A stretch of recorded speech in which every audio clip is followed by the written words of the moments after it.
My name is Greg Harrison, and I am a teacher at Gallardi Academy. I teach PE, and on Fridays I teach grade 3. I think some testimonies, you get these big spectacular events happening, and there's other testimonies where it's just sort of more of a quiet God moving in your life, and that's more my story. I grew up in the church, but over time my parents moved us to other churches, and I ended up at the Pentecostal church in Comox, and I was there for about 25 years. And it got to a point where I just sort of felt that I was in a holding pattern. I wasn't moving forward, I wasn't really falling back, and I sort of come to the realization that I needed something to happen. God started speaking to me about coming to Northgate, and at first I wasn't so much hesitant, but it sort of seemed like, well, was I just be moving because it was more grass was greener on the other side, or was that really what God wanted me to do? So I prayed, and God really spoke to me and told me that, this is where I needed to end up. I'd been comfortable for too long, and He was pushing me to move outside my comfort zone.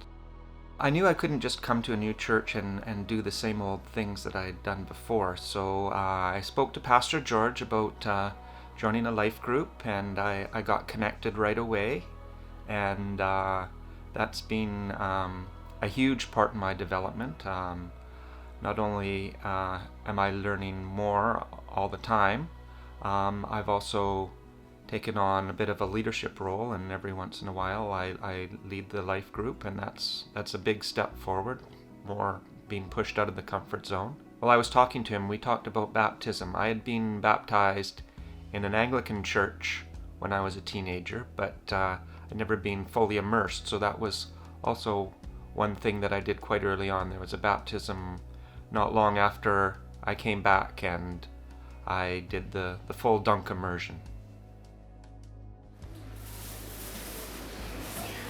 And I will come around. Okay, so you each get to pick one color. Josh? You're always on a journey. You never really arrive in your Christian life. As long as you're still alive, you're still growing and moving and developing. And I see, I guess if we're going up a mountain, I'm looking back down at where I was and how far I've come. And I think that's all been the Lord's doing, because I would have been very comfortable just to stay where I was. One thing that I made a conscious decision to do was to not sit in the same spot at church, because in my old church I sat in the same spot every week without fail.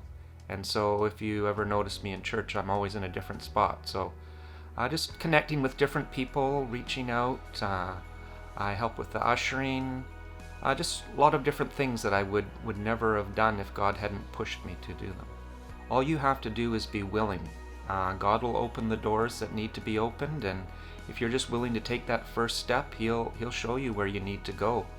My journey is far from finished, but every time I get to that door and God opens it, I said, okay, yes, God, I'll step through that next door and just take that next step. So it's nothing spectacular. It's just being obedient and seeing where God has plans to lead me, and just being willing to go there.